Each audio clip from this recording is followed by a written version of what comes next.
दोस्तों आज हम बात करेंगे वेलेक्ट्रा बोल्ट की। अगर आप इस बाइक को लेने का सोच रहे हैं तो अभी रुक जाएं, क्योंकि मैंने भी ये परचेज़ किया और इसमें काफ़ी इश्यूज़ आए हैं जो मैं आपके साथ डिटेल में इस वीडियो में डिस्कस करूँगा।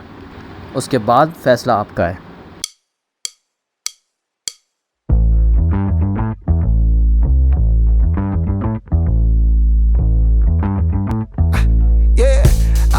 Fresh like the morning, mouth wide open like they yawning.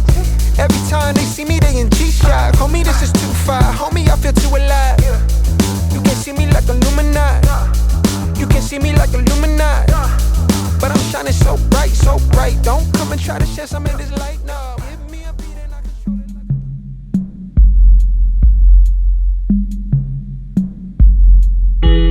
it. तो ये है वेलेक्ट्रा बोल्ट 2026। डिज़ाइन की बात करें तो इसका डिज़ाइन थोड़ा हैवी बाइक जैसा है।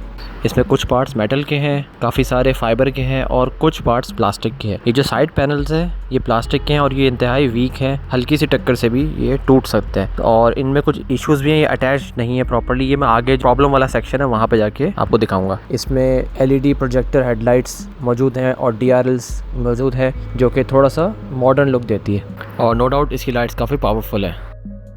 सीट्स इसकी स्प्लिट डिज़ाइन है, देखने में तो स्पोर्टी लुक देती है लेकिन ये फैमिली के लिए उतनी कंफर्टेबल नहीं है।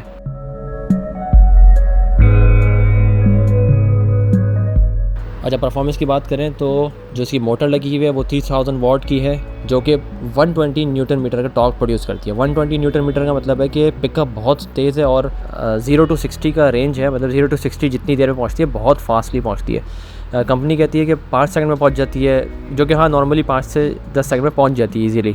बाकी जो पेट्रोल और गियर वाली बाइक्स होती हैं उनमें फुल स्पीड तक, टॉप स्पीड तक पहुंचने में उनको काफ़ी टाइम लगता है और गियर्स बदलने पड़ते हैं तब जाके वो पहुंचती है। लेकिन इसके अंदर क्योंकि गियरिंग का सिस्टम नहीं है, इसमें सिर्फ मोड्स हैं, स्लो मोड्स, नॉर्मल मोड और स्पोर्ट्स मोड। तो अगर आप स्पोर्ट्स मोड पर रख के चलाएंगे तो ये फ़ौरन से जो है पिकअप पकड़ती है और काफ़ी जल्दी ये 60 और 100 तक पहुँच जाती है अगर सिंगल बंदा राइड कर रहा हो।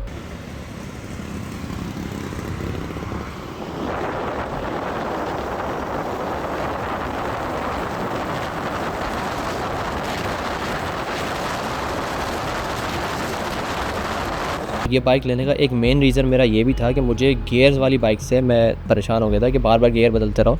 जैसा कि आपको पता है कि ट्रैफिक पाकिस्तान में हर जगह ही होता है, तो इजीली आप बिना गियर के मोड्स के थ्रू आप इजीली रोक सकते हैं, चला सकते हैं इजीली और सिंगल हैंडेडली भी चला सकते हैं। इसके अंदर आपको कोई क्लच की ज़रूरत नहीं है, कोई गियर चेंज करने की ज़रूरत नहीं है। तो ये एक मोस्ट इंपॉर्टेंट फैक्टर था जिसकी वजह से मैं इलेक्ट्रिक बाइक की तरफ मूव किया। तो वैसे 105 की स्पीड की तो ज़रूरत पड़ती ही नहीं है ट्रैफिक के अंदर, 40 से 60 की स्पीड तक ही हमारा काम हो जाता है जो ट्रैवल होता है, क्योंकि ट्रैफिक की वजह से।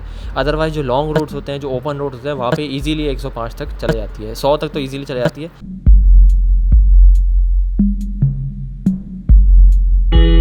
अब बात करते हैं बैटरी की और चार्जिंग की। इसमें LFP बैटरी है और कंपनी के मुताबिक इसकी बैटरी लाइफ 10 to 15 ईयर्स है। इसकी अगर रेंज की बात करें तो कंपनी ने क्लेम किया हुआ है 150 तक की रेंज है इसकी। रेंज से मुराद के 150 किलोमीटर देगी एक चार्ज पे। लेकिन ऑब्वियसली अगर हम रियल वर्ल्ड में देखें तो जो कंपनी बताती है वैसा होता नहीं है। तो नॉर्मली अगर ट्रैफिक में हम चलाएं इसको तो 100 से 120 तक देगी, डिपेंड करता है आपका स्पीड क्या रखी है आपने। अगर आप नॉर्मल स्पीड पर चलाएंगे तो 100-120 पे दे देगी, लेकिन अगर आप फुल स्पीड पर चलाएंगे जो कि इसका थर्ड मोड है, स्पोर्ट्स मोड, उस पर ये ऑब्वियसली 100 मेरा नहीं ख्याल देगी, क्योंकि मैं नॉर्मली स्पोर्ट्स मोड पर ही चलाता हूँ, मैं स्लो बिल्कुल भी नहीं चलाता। तो अराउंड 60 to 90 तक मुझे लग रहा है कि देगी किलोमीटर्स सिंगल बंदा। इसके साथ इन्होंने एक पोर्टेबल चार्जर दिया है जो कि तकरीबन 4 घंटे के अंदर, साढ़े तीन से 4 घंटे ये कंपनी का क्लेम है, उसमें चार्ज कर देती है। सही है। बस चार्जर के साथ 2 मसले हैं। नंबर 1 ये कि इसकी वायर बहुत छोटी है, तो आपको बिल्कुल ही करीब जाके AC के तार में लगाना पड़ेगा, वरना जो है ये दूर से नहीं कर सकते। और दूसरा मेन इसका इशू ये है कि आप इसको कोई हल्के एक्सटेंशन वायर पे नहीं चला सकते। मैंने नॉर्मल वाले एक्सटेंशन वायर पे चलाया इसको, लेकिन वो जल गया, तो ये आपको AC वाले प्लग में ही लगाना पड़ेगा। तो अगर आप इस पर एक्सटेंशन बोर्ड बनाए भी तो AC वाले ही वायर यूज़ करें, इसमें जो हैवी ड्यूटी वायर होते हैं, और दोनों साइड के मेल फीमेल कनेक्टर भी AC वाले यूज़ करें, तभी ये सेफली चलेगा। अदरवाइज जो बोर्ड आप यूज़ करेंगे ना वो जल सकता है।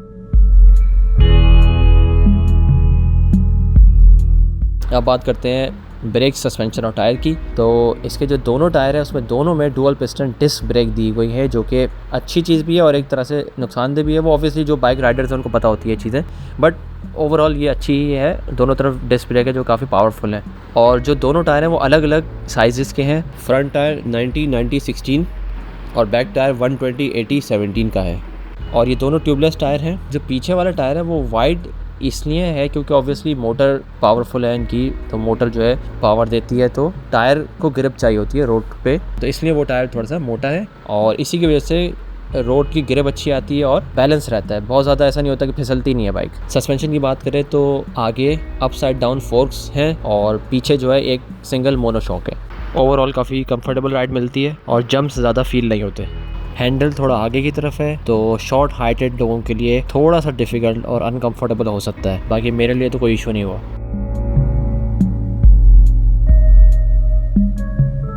अच्छा, अब इसके कुछ फीचर्स डिस्कस कर लेते हैं। जैसे कि एक सबसे अच्छी चीज़ इसमें यह है कि रिवर्स का इन्होंने एक गियर दिया हुआ है, सही है, जो कि पार्किंग के अंदर बड़ा फ़ायदेमंद होता है क्योंकि जो ये बाइक है थोड़ी हैवी है। इस कैलिबर की सारी बाइक्स हैवी ही होती हैं वेट में, तो उनको कंट्रोल करना थोड़ा मुश्किल होता है, रिवर्स करना थोड़ा मुश्किल होता है। तो ये बड़ा अच्छा इन्होंने दिया हुआ है कि बटन से रिवर्स कर सकते हैं।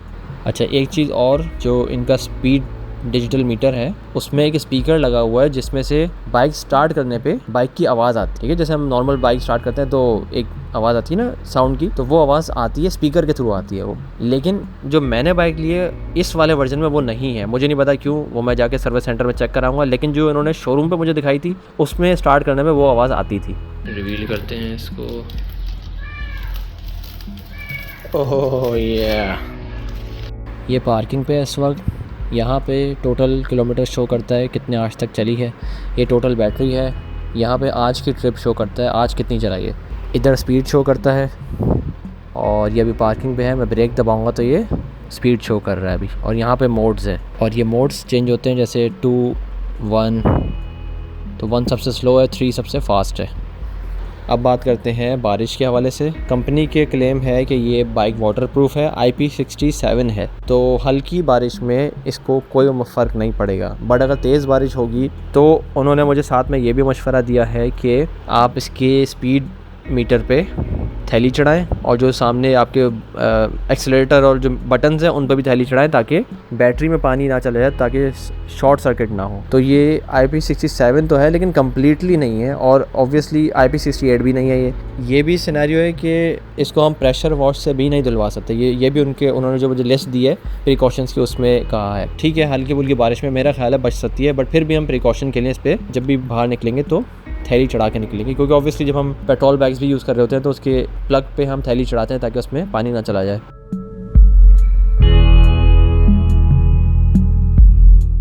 जब ये मैंने परचेज़ की थी 6-7 महीने पहले तो उस वक्त ये 5 लाख की पड़ी थी, लेकिन अभी क्योंकि फ्यूल प्राइसेस शायद बढ़ गई हैं इस वजह से इसकी डिमांड भी बढ़ी है, तो ये अभी 6,09,000 की चल रही थी, जो कि इन्होंने अभी 5,50,000 पे ऑफ़र की है। अच्छा, इसकी ऑपरेशनल कॉस्ट अराउंड 15 to 20% आती है as compare to petrol bike. For example अगर पेट्रोल बाइक पे आपका मंथली 10,000 का खर्चा हो रहा है तो इस पर आपका 1,500 से 2,000 का खर्चा होगा ऑपरेशनल कॉस्ट, बैटरी चार्जिंग वगैरह का। और मेंटेनेंस इसकी देखी जाए तो मेंटेनेंस एज सच कोई नहीं है इसकी। छोटी मोटी ट्यूनिंग अगर हो तो हो सकती है, अदरवाइज़ इसके अलावा कोई मेजर मेंटेनेंस नहीं है जैसे पेट्रोल बाइक से होती है। लेकिन इस कुछ काफ़ी महीनों बाद जाके 6-7 महीने बाद जाके मैंने सुना है कि इसके जो है शॉक्स वगैरह रिपेयर करवाने पड़ते हैं या चेंज करवाने पड़ते हैं, मीटर चेक करवाना पड़ता है और टायर चेक करवाने पड़ते हैं, और कुछ 1-8 साल बाद इसकी बैटरी भी वीक होती है तो बैटरी की भी एक बड़ी कॉस्ट है। तो बैटरी जब भी रिप्लेस हो 3 साल 4 साल बाद तो वही मेजर कॉस्ट है बड़ी, तो वो भी सब माइंड में रखना होता है ये परचेज़ करते टाइम।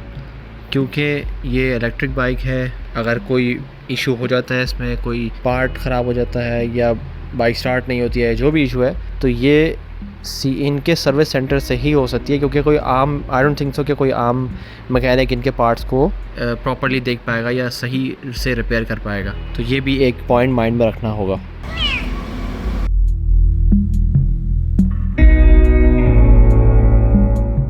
ये देख सकते हैं आप, ये सिर्फ लटकाए हुए हैं, ये अंदर इवन लॉक के अंदर तक नहीं गए हुए, सिर्फ ये ऐसे ही प्लास्टिक के पीसेस लटके हुए हैं, कोई इनके अंदर लॉक नहीं है, कहीं हुक पे नहीं है, सिर्फ ये हवा के अंदर ऐसे हैंग हुए हैं बस, कि ईज़िली हाथ भी लगे तो ये टूट सकते हैं। सेम दूसरी साइड पे भी यही इशू है, और दूसरी साइड की पार्ट तो इवन बैटरी केस से भी टच हो रहा है। और अंदर वायरिंग देखी जाए तो आप देख सकते हैं कि बिल्कुल ओपन वायरिंग है, मतलब इवन ये तक नहीं है कि उसको कवर किया गया हो, बस सारे ओपन पार्ट्स अंदर रखे हुए हैं कि यार बंदा मतलब कि एक कंपनी है प्रॉपर्ली तरीके से उसको कवर कर ले, किसी प्लास्टिक केसिंग से या किसी वायर कवर आता है उससे कवर कर ले, लेकिन नहीं एज इट इज़ खुले हुए सारे पाइप्स हैं कि ऑब्वियसली इसमें पानी जाएगा तो चीज़ें ख़राब होंगी। इलेक्ट्रिक बाइक है, एटलीस्ट इस चीज़ का ख्याल इनको रखना चाहिए था। और ये भी आप देख सकते हैं, ये एक डिज़ाइन फ्लॉ है, प्लास्टिक इसकी बिल्कुल अलग हो रही है। बाकी एक मेजर इशू मुझे जो लगा कि यार बैटरी के केस को प्रोटेक्ट करने के लिए कोई कवर नहीं है यहाँ पे। एटलीस्ट यहाँ पे कोई रबर का कोई शील्ड होती ताकि जो कीचड़ वगैरह है वो सारी उड़ के डायरेक्ट बॉडी पे टच ना हो, क्योंकि ऑब्वियसली कीचड़ लगेगी, मिट्टी लगेगी, पानी लगेगा तो केसिंग गलनी शुरू हो जाएगी, जिसकी वजह से इसके अंदर होल बनना शुरू हो जाएंगे। इन दी एंड पानी बैटरी के अंदर ही जाएगा। अगर ये इंजन वाली बाइक होती तो इतना मसला नहीं होता, लेकिन क्योंकि ये बैटरी वाली बाइक है तो इसमें तो कंपनी को और एहतियात करनी चाहिए थी। और एक मेजर फॉल्ट जो मुझे नज़र आया वो ये कि जो बैटरी का कवर है वो आगे से टूटा हुआ है। ये जिस दिन मैं शोरूम से बाइक लेके आया था उसके अगले दिन ही मैंने नोट किया कि ये चीज़ टूटी हुई थी। अब ऐसा तो नहीं हो सकता कि मैं जिस दिन लाया हूँ उसी दिन टूट गया हो, मैं तो एहतियात से चला के लाया था, लेकिन ये मुझे यकीन है कि ये पहले से ही टूटा हुआ था। तो आप देख सकते हैं कि किस बुरे तरीके से इसके अंदर होल हुआ हुआ है, जिसके अंदर आराम से चाबी तक जा पा रही है। तो पानी क्यों नहीं जा सकता इसके अंदर? पानी भी जाएगा, कीचड़ भी जाएगा, ऑब्वियसली फिर अंदर शॉर्ट सर्किट होगा। और ये बैटरी का जो केस है ये भी मुझे कच्ची प्लास्टिक का लग रहा है। मुझे ऐसा लग रहा है कि कुछ महीनों के अंदर मुझे नया इंस्टॉल करवाना पड़ेगा ये, क्योंकि इतनी आसानी से जब ये टूट रहा है तो ऑब्वियसली ये कुछ महीनों के अंदर पूरा ही टूट जाएगा। और एक और मुझे जो डिज़ाइन का फ्लॉ लगा वो ये कि ये जो पेट्रोल की टंकी इन्होंने दी हुई है जिसको हम इजीली चाबी से खोल सकते हैं, इसके अंदर अगर ये छोटा सा कंपार्टमेंट दे देते जिसमें बंदा वॉलेट वगैरह रख ले, या अगर फ़ोन ही रखने का होता, क्योंकि अंदर खाली है, अंदर कुछ भी नहीं है, सिर्फ ये शो है, सिर्फ दिखावा है, एक तरह से मेटल का एक पीस रखा हुआ है ऊपर और शो के लिए सिर्फ ये दी हुई है, तो वो ज़्यादा अच्छा फ़ायदेमंद होता कस्टमर के लिए। बॉडी ओवरऑल उतनी सॉलिड नहीं है जैसे इस रेंज की बाकी बाइक्स होती हैं, for example Yamaha YBRG CB150 Suzuki की बाइक्स होती हैं। इसके पार्ट्स में से हल्की फुल्की सी आवाज़ें आती हैं, हो सकता है सिर्फ इस बाइक में आ रही हो, बट ये मेरा एक्सपीरियंस था तो वो मैंने शेयर कर दिया। एक मसला और ये भी आ रहा है कि डबल सवारी पे बैक सीट जब जंप्स पे लगती है तो टायर से टच होती है बॉडी। और इसके साथ साथ इन्होंने कोई टूल किट भी प्रोवाइड नहीं की है, जो कि नॉर्मली हर बाइक के साथ आती है टूल किट, जिसमें स्क्रू ड्राइवर्स और प्लायर्स वगैरह होते हैं। क्योंकि ये रिलेटिवली न्यू बाइक है तो इसके parts I don't think so कि किसी भी नॉर्मल मैकेनिक के पास होंगे। इसका काम भी कोई नॉर्मल मैकेनिक को नहीं आता होगा, जो इनके डेडिकेटेड सर्विस सेंटर्स है वहीं से रिपेयर हो सकती है। और अभी जो मैंने रिव्यूज़ वगैरह नेट पे पढ़े उसमें ये भी देखने में मिला है, किसी ने अगर अपनी बाइक दी सही होने के लिए तो वो 10-15 दिन शोरूम में रहती है, और वो अगर उसमें बैटरी का मसला है तो वो तब भी सही नहीं हो पाता और वारंटी क्लेम नहीं हो पाती। तो ये भी कुछ इश्यूज़ हैं। और इवन मैं आपको अपना आंखों देखा हाल बताता हूँ, जब मैं शोरूम पे था फाइल कलेक्ट करने के लिए गया था तो वहाँ पे एक अंकल और उनका बेटा मौजूद थे। वो अपनी बाइक रिटर्न करने के लिए आए हुए थे, वापस देने के लिए आए थे। उन्होंने रेट्रो वेलेक्ट्रा ली थी, रेट्रो वाली बाइक ली थी। उसमें हुआ क्या, 4 महीने बाद उसका एक्सीलेटर निकल गया, ढीला हो गया और लूज़ हो गया, सही हाथ में आ गया। और 7-8 महीने बाद उनकी जो बैटरी की केसिंग थी वो ढीली हो गई और वो गिर गई नीचे, ज़मीन से लग गई, और वो बैटरी भी उसके साथ नीचे लग गई। बाइक काम तो कर रही थी लेकिन वो केसिंग समेत बैटरी ज़मीन से लग रही थी। मतलब इतना कमज़ोर वो कंपार्टमेंट है। तो अब आप इससे अंदाज़ा लगा सकते हैं कि ये सिर्फ मसले मुझे नहीं नज़र आ रहे, और भी लोगों के साथ ये इश्यूज़ फेस हो रहे हैं। और बाकी आप लोग जो गूगल पर रिव्यूज़ होते हैं वो भी पढ़ सकते हैं। और एक सबसे बड़ा इशू जो मेरे साथ साथ और बहुत सारे लोगों को फेस करना पड़ा, और ये चीज़ मुझे बाद में जाके पता चली कि इनकी जो बाइक्स हैं वो डिले होती हैं। ये कमिटमेंट करते हैं 2 महीने की, 2.5 महीने की, लेकिन इनकी बाइक्स कम से कम ये 6-7 महीने डिले करते ही करते हैं। ये आप रिव्यूज़ गूगल पे भी पढ़ सकते हैं। और ये सेम केस मेरे साथ भी हुआ। मैंने कोई पिछले साल बुकिंग कराई थी और फिर वो 2 महीने की उन्होंने गारंटी दी कि 2 महीने में मिल जाएगी आपको बाइक, और 2 से 3 महीने हुए, 3 से 4 हुए, और फिर फाइनली 6-6.5 महीने में जाके मुझे बाइक मिली। और फाइल शायद आते आते वो भी 7 महीने हो गए पूरे। और सिर्फ यही नहीं, और इनकी कस्टमर सर्विस इंतहाई ख़राब है। सिर्फ कस्टमर को सेल्स करने के लिए घेरते हैं और मिस कमिटमेंट्स करते हैं कि हाँ हो जाएगा, ये भी हो जाएगा, वो भी हो जाएगा, डिलीवरी भी हो जाएगी, सब मिल जाएगा, ये वो ठीक है। लेकिन फिर क्या होता है, चीज़ें जब डिले होती हैं तो ना ही आपकी कॉल पिक करते हैं, ना आपके मैसेजेस का रिप्लाई करते हैं, और आपको ये टोपियों पे टोपियाँ देते रहते हैं। क्योंकि ये चीज़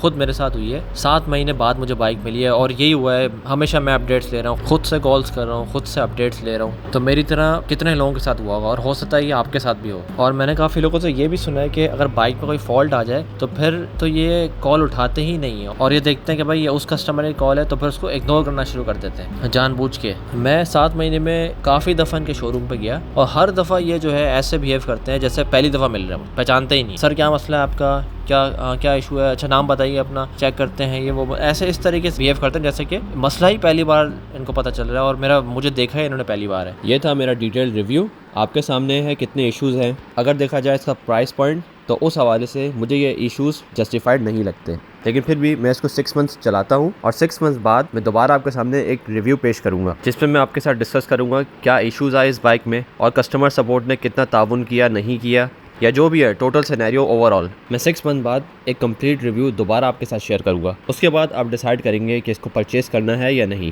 लेकिन फ़िलहाल मेरा मशवरा है कि अभी तो ना करें इसको परचेज़।